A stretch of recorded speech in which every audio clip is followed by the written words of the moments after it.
The alarm bells rang through the space station like screaming metal birds. Jake Murphy ran down the narrow hallway, his heavy boots making loud sounds on the floor. Behind him, 8 children followed in a scared line. 2 of them were his own. Kids, Amy and Ben. The others belonged to families he barely knew. But that did not matter now. "Stay close to me," Jake called over his shoulder. His voice was calm, even though his heart was beating fast. "We're going to play a game. The game is called Follow the Leader, and I'm the leader." 6-year-old Ben grabbed his hand tight. "Daddy, I'm scared." "I know, buddy, but remember what we practiced? Deep breaths, just like swimming." Jake squeezed his son's small hand. "Amy, you help the little ones, okay?" 8-year-old Amy nodded. She was trying to be brave like her dad taught her. She took the hand of a crying 4-year-old girl and whispered soft words. 3 days ago, Jake had been a space marine on the colony ship New Hope. Now he was just a man trying to save children from space pirates who had attacked the mining station. The pirates wanted to steal the rare metals and did not care who got hurt. What Jake did not know was that someone else was hunting him, someone much more dangerous than pirates. Her name was Zara, and she was not human. She belonged to a race called Catherians. They looked like giant insects that walked on 2 legs. They had 4 arms, hard shell-like skin, and big black eyes that could see in the dark. Catherians were born to be warriors and killers. Zara was the best assassin in the Shadow Guild. She had never failed to kill a target. Never. For 10 years she had hunted across the galaxy. Rich people paid her lots of money to make their enemies disappear. She was fast, smart, and had no feelings about killing. To her, humans were just soft, weak creatures. The contract was simple. Kill Jake Murphy. The client was a big company that did not want Jake to testify about their illegal weapons deals. They offered enough money to buy a small planet. Zara had been following Jake for 2 weeks. She learned his habits, his weaknesses, his daily routine. She knew he had 2 children from a broken marriage. She knew he drank coffee every morning and read old books before sleeping. She knew he was kind to strangers and helped old people carry heavy bags. All of this made him seem even weaker to her. Kindness was not valued in Catherian culture. Only strength mattered.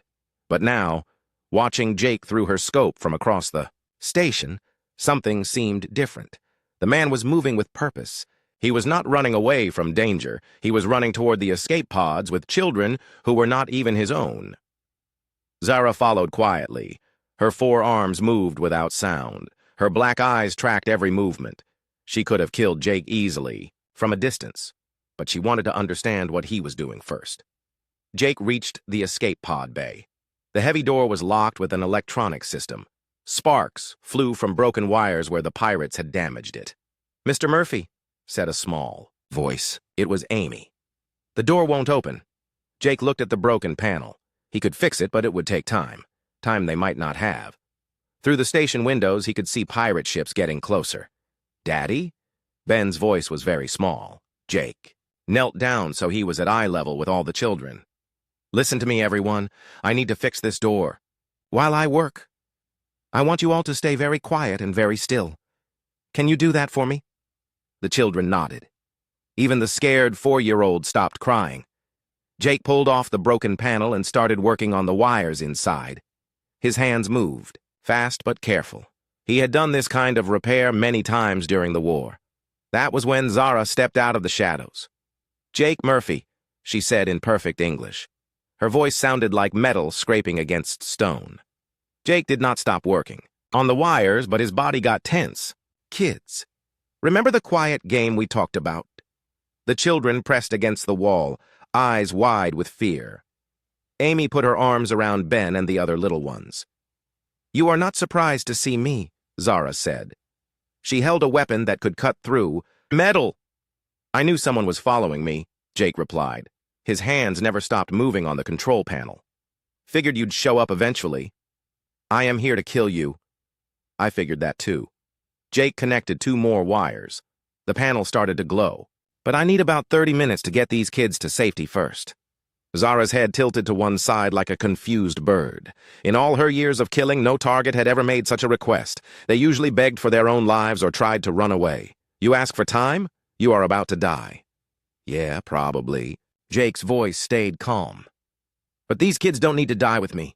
Give me 30 minutes to get them on the escape pods and to their families, then we can finish our business. Why would I agree to this? Jake finally looked at her. His eyes were steady and unafraid. Because 30 minutes won't change anything for you. You'll still be able to complete your contract. But those 30 minutes mean everything to these children. Zara stared at him. This was not how targets were supposed to act. Humans were supposed to be weak and selfish.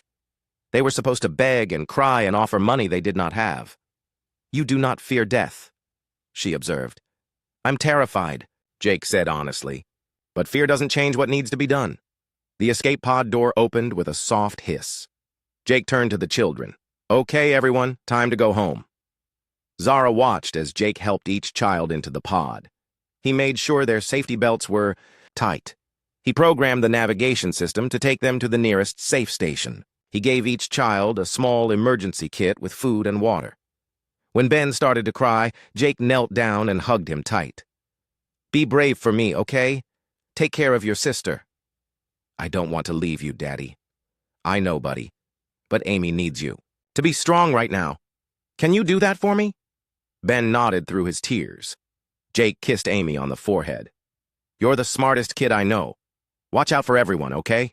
I love you, Dad. I love you too, sweetheart. Both of you. Always remember that. Jake sealed the pod and activated the launch sequence. Through the small window, Zara could see the children's faces pressed against the glass as the pod flew away into space. Jake stood up and turned to face her. Okay. Your 30 minutes are up. Zara raised her weapon, but for the first time in her life as an assassin, her hand would not move to complete the kill. Something had changed in those 30 minutes. Something she did not understand. Jake Murphy stood waiting, calm and ready. He had kept his promise. Now he expected her to keep hers. But Zara found that she could not. Zara's weapon shook in her 4 hands. This had never happened before. In 10 years of killing, her body had never betrayed her like this. Jake watched her struggle. He did not try to run or attack. He just waited. I cannot, Zara said. The words felt strange in her mouth. In her language, there was no word for cannot kill a target. Cannot what? Jake asked gently. Complete my contract. Zara lowered her weapon. Her black eyes stared at him with confusion. This is impossible. I was bred for this purpose. Trained. Since birth. I have never failed. Jake took a small step closer. What changed? I do not know. Zara's voice carried pain.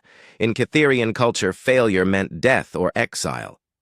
You should have begged for your life. You should have tried to escape. Instead, I took care of kids who needed help. They were not even your offspring. Only 2 were yours by blood. Why did you risk your life for the others? Jake thought about this. Because they needed protection. Because their parents trusted me to keep them safe. Because it was the right thing to do. Right thing? Zara repeated the words like they were foreign. There is no right thing in my culture, only successful hunts and failed hunts. Maybe that's the problem, Jake said. Zara studied him for a long moment. Then she made a decision that would change both their lives.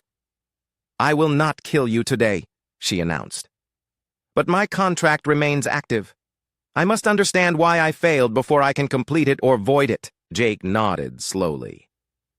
Okay, what do you need? I will follow you. Observe your behavior. Learn what makes you different from other humans I have studied. You want to stalk me? In your terms, yes. Jake almost smiled. That's probably the weirdest request I've ever gotten, but okay. Just try not to scare people. You're kind of intimidating. For the next few weeks, Zara became Jake's shadow. She followed him as he returned to civilian life on New Terra Colony. She watched him work at his new job fixing mining equipment. She observed him in the grocery store, at the laundromat, picking up his children for weekend visits. At first, Jake was nervous. Having a deadly alien assassin watching his every move was not comfortable.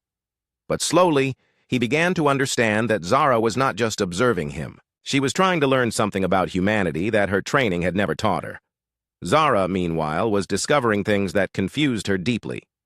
She watched Jake give up the last piece of his favorite food so Amy could have seconds at dinner. In Catherian culture, the strongest warrior always ate first and took the most. She saw him stay up all night when Ben had a fever, checking the boy's temperature every hour and reading him stories to help him sleep. Catherian parents abandoned sick offspring as a sign of weakness. She observed him help an elderly neighbor carry groceries, fix a broken fence for a single mother, and spend his day off teaching other children how to swim at the community center. None of these actions gave him any advantage or profit. The most confusing moment came during Ben's soccer game. Jake cheered loudly for his son, but he also cheered when other children scored goals or made good plays. When Ben's team lost, Jake told his son he was proud of him anyway. After the game, Zara approached Jake. "Your offspring did not achieve victory. Why did you praise him? Because he tried his best. Because he helped his teammates. Because he was a good sport when they lost. These things do not lead to dominance." "No," Jake agreed, "but they lead to something better." "What is better than dominance?" Jake thought for a moment. "Being someone others can count on.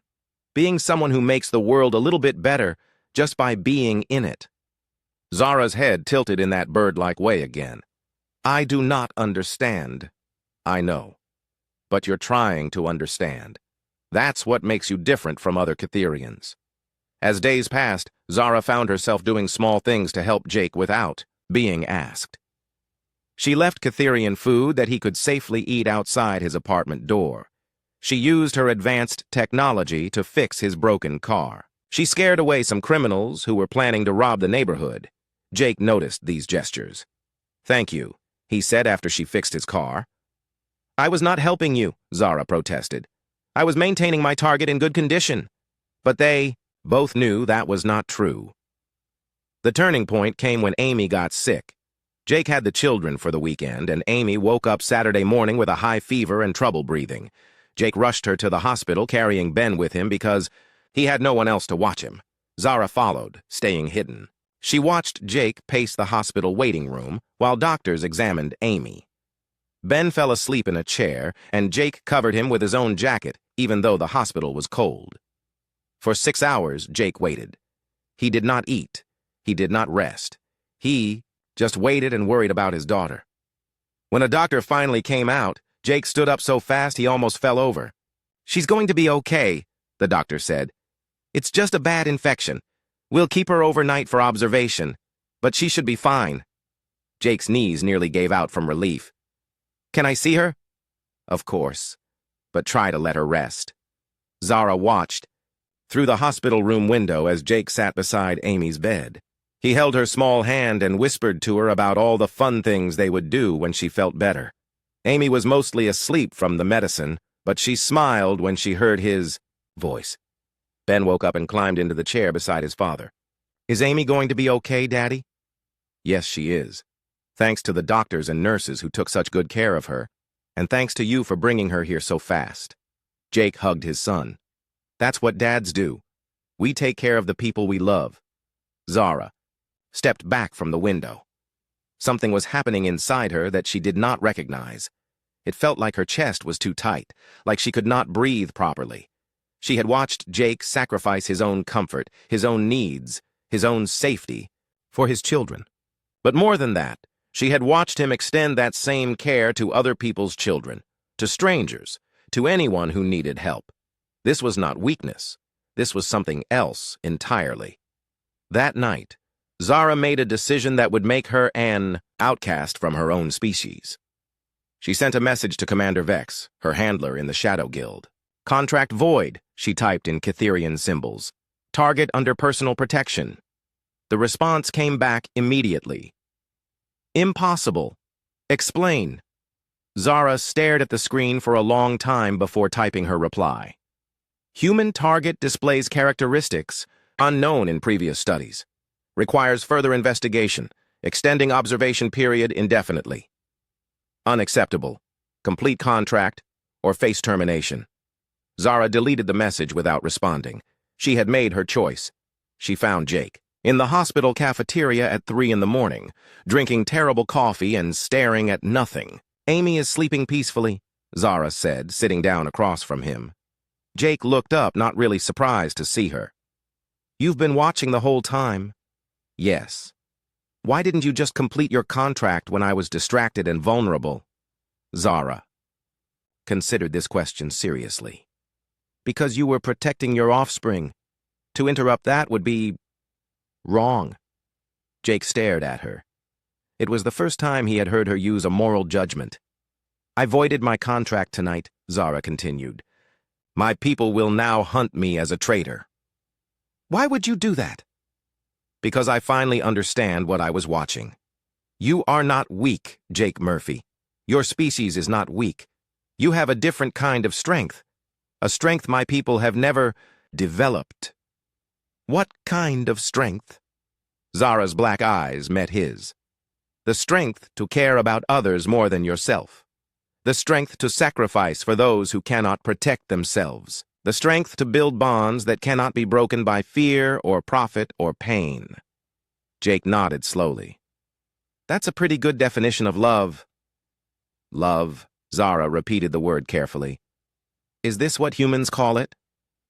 One kind of love, yeah, I think, Zara said quietly. I would like to learn more about this love. Jake smiled for the first time in days.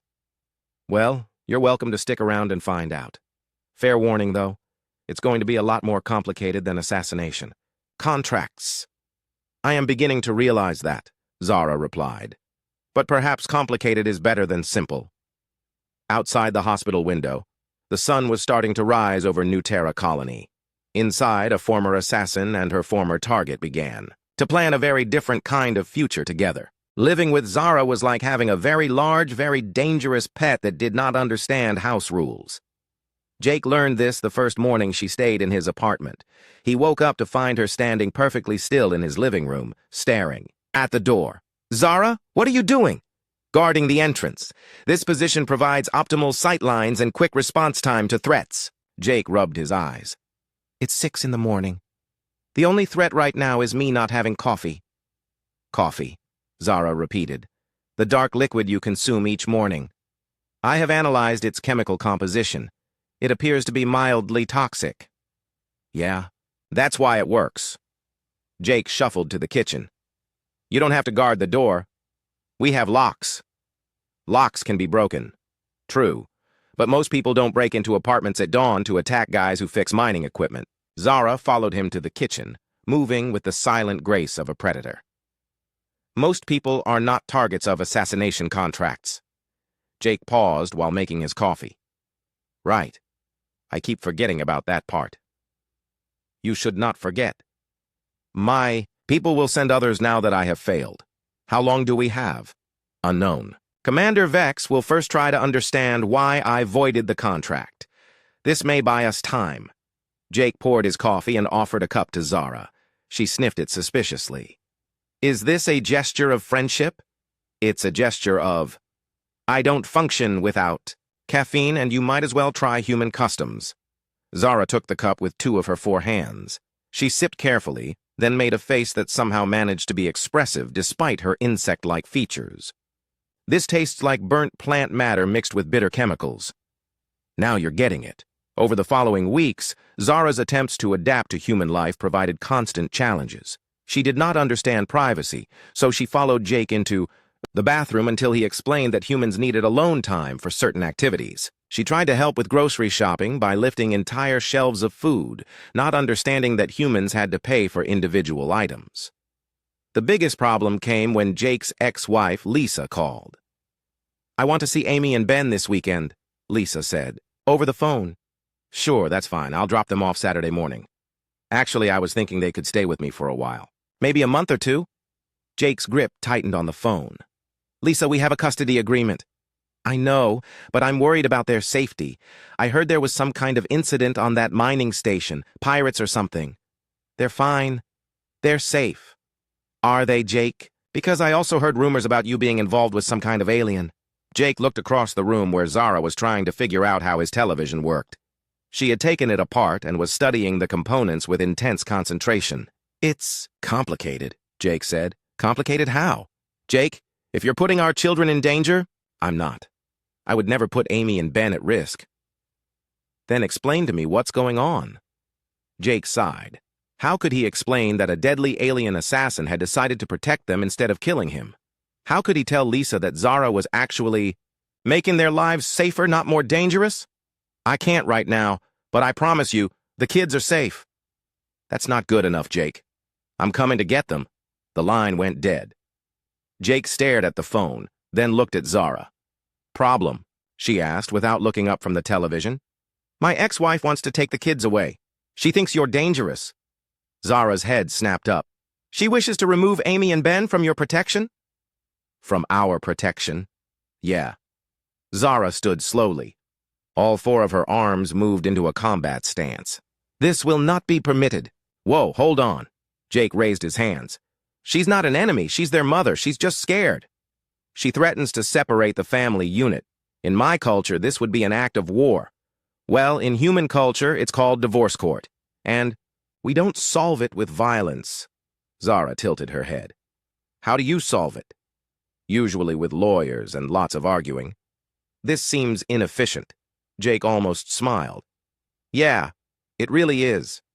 The situation got more complicated when Lisa arrived the next day. She brought 2 police officers with her, which immediately triggered Zara's defensive instincts.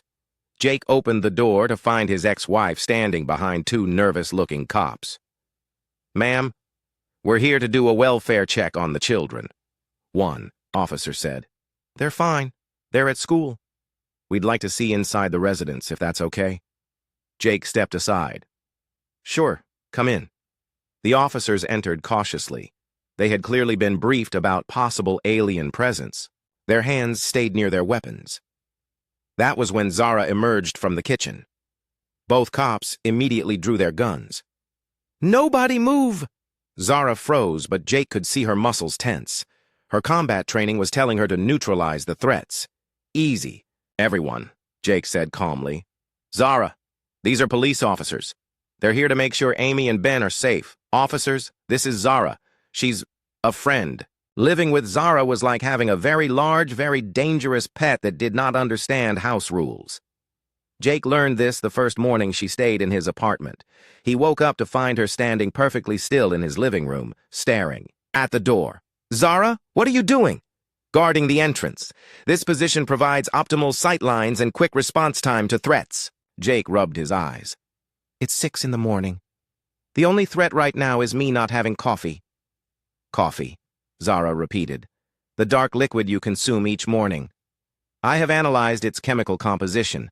It appears to be mildly toxic. Yeah, that's why it works. Jake shuffled to the kitchen. You don't have to guard the door. We have locks. Locks can be broken. True, but most people don't break into apartments at dawn to attack guys who fix mining equipment. Zara followed him to the kitchen, moving with the silent grace of a predator. Most people are not targets of assassination contracts. Jake paused while making his coffee. Right. I keep forgetting about that part. You should not forget. My people will send others now that I have failed. How long do we have? Unknown. Commander Vex will first try to understand why I voided the contract. This may buy us time. Jake poured his coffee and offered a cup to Zara. She sniffed it suspiciously. Is this a gesture of friendship? It's a gesture of, I don't function without caffeine, and you might as well try human customs. Zara took the cup with 2 of her 4 hands. She sipped carefully, then made a face that somehow managed to be expressive despite her insect-like features. This tastes like burnt plant matter mixed with bitter chemicals. Now you're getting it. Over the following weeks, Zara's attempts to adapt to human life provided constant challenges. She did not understand privacy, so she followed Jake into the bathroom until he explained that humans needed alone time for certain activities. She tried to help with grocery shopping by lifting entire shelves of food, not understanding that humans had to pay for individual items. The biggest problem came when Jake's ex-wife, Lisa, called. I want to see Amy and Ben this weekend, Lisa said, over the phone. Sure, that's fine. I'll drop them off Saturday morning. Actually, I was thinking they could stay with me for a while. Maybe a month or 2? Jake's grip tightened on the phone. Lisa, we have a custody agreement. I know, but I'm worried about their safety. I heard there was some kind of incident on that mining station, pirates or something. They're fine. They're safe. Are they, Jake? Because I also heard rumors about you being involved with some kind of alien. Jake looked across the room where Zara was trying to figure out how his television worked. She had taken it apart and was studying the components with intense concentration. It's complicated, Jake said. Complicated how? Jake, if you're putting our children in danger, I'm not. I would never put Amy and Ben at risk. Then explain to me what's going on. Jake sighed. How could he explain that a deadly alien assassin had decided to protect them instead of killing him? How could he tell Lisa that Zara was actually making their lives safer, not more dangerous? I can't right now, but I promise you, the kids are safe. That's not good enough, Jake. I'm coming to get them. The line went dead.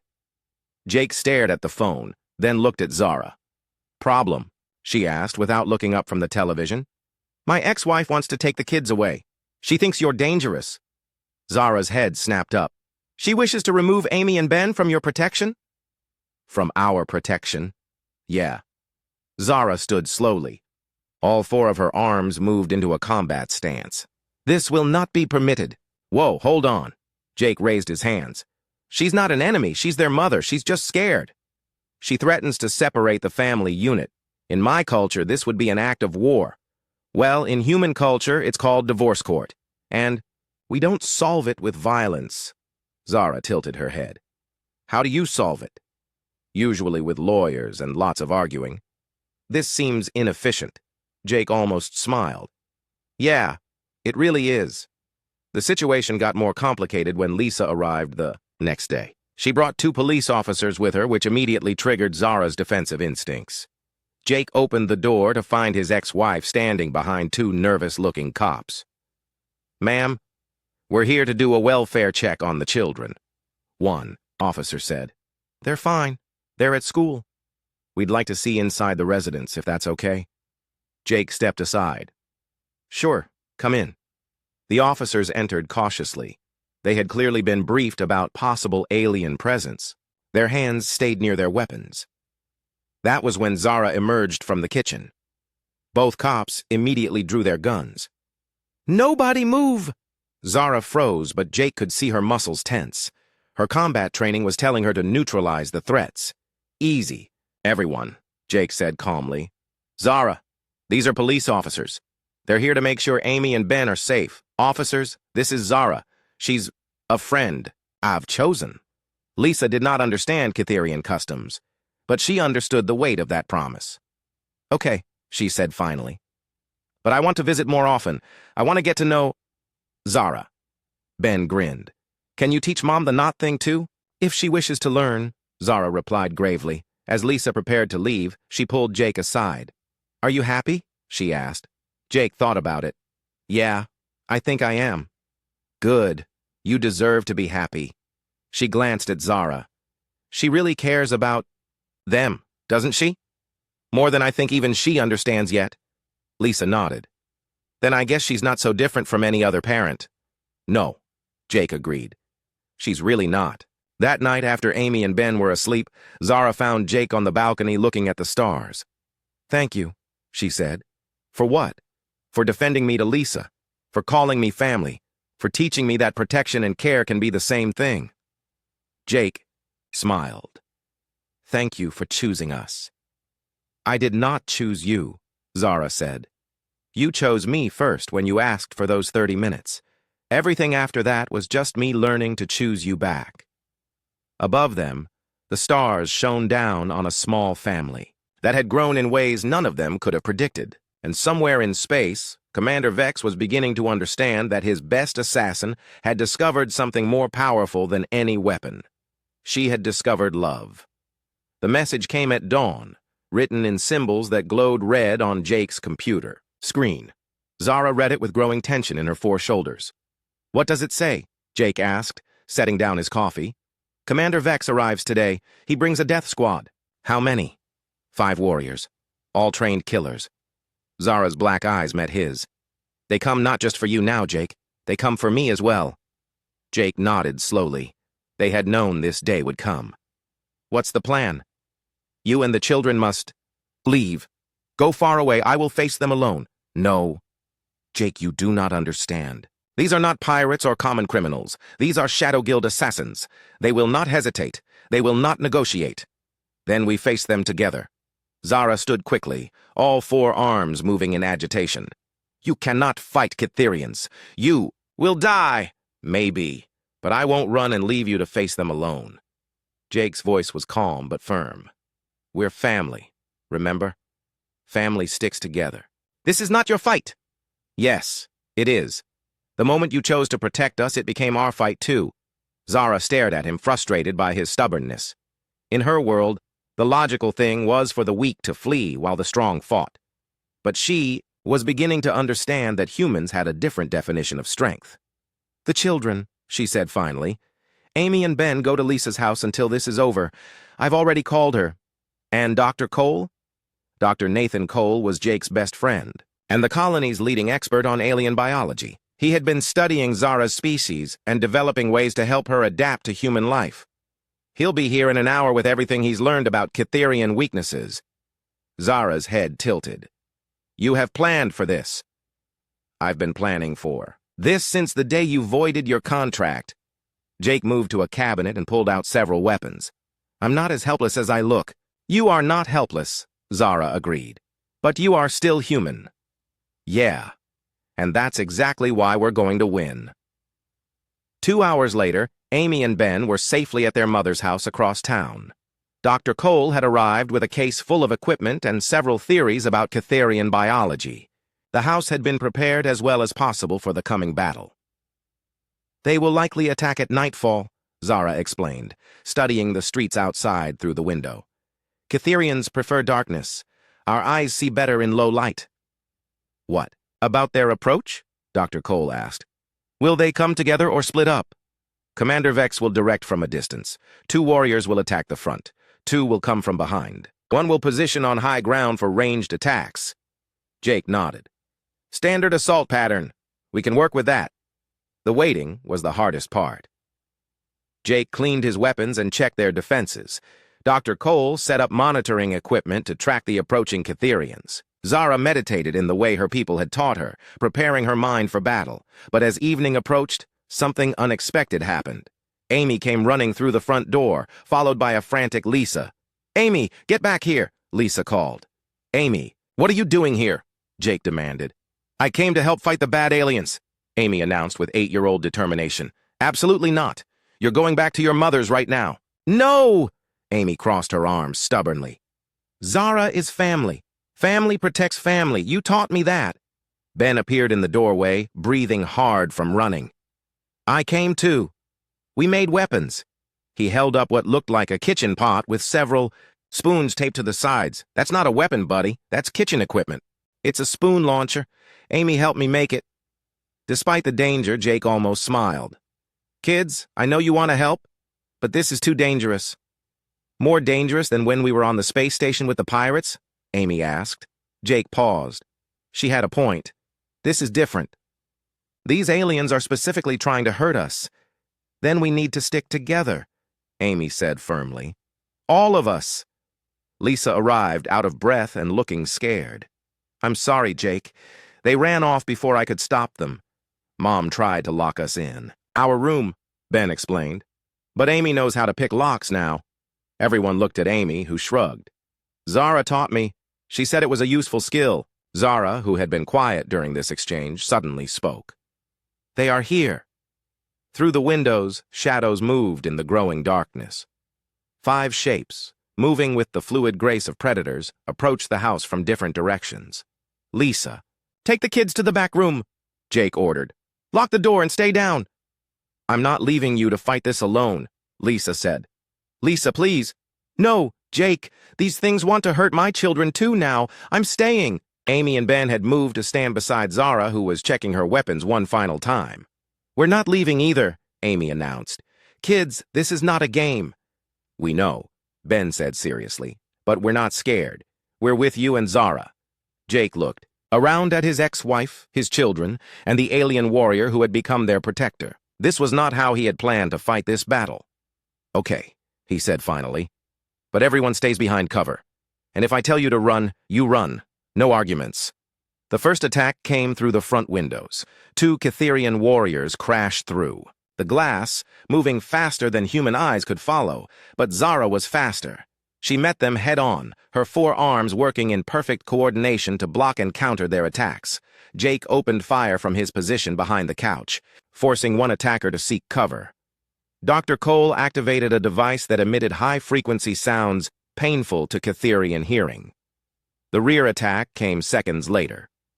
2 more warriors burst through the back door, only to be met by a barrage of kitchen utensils as Ben activated his spoon launcher. The improvised weapon was more effective than anyone expected, creating enough distraction for Jake to get into position.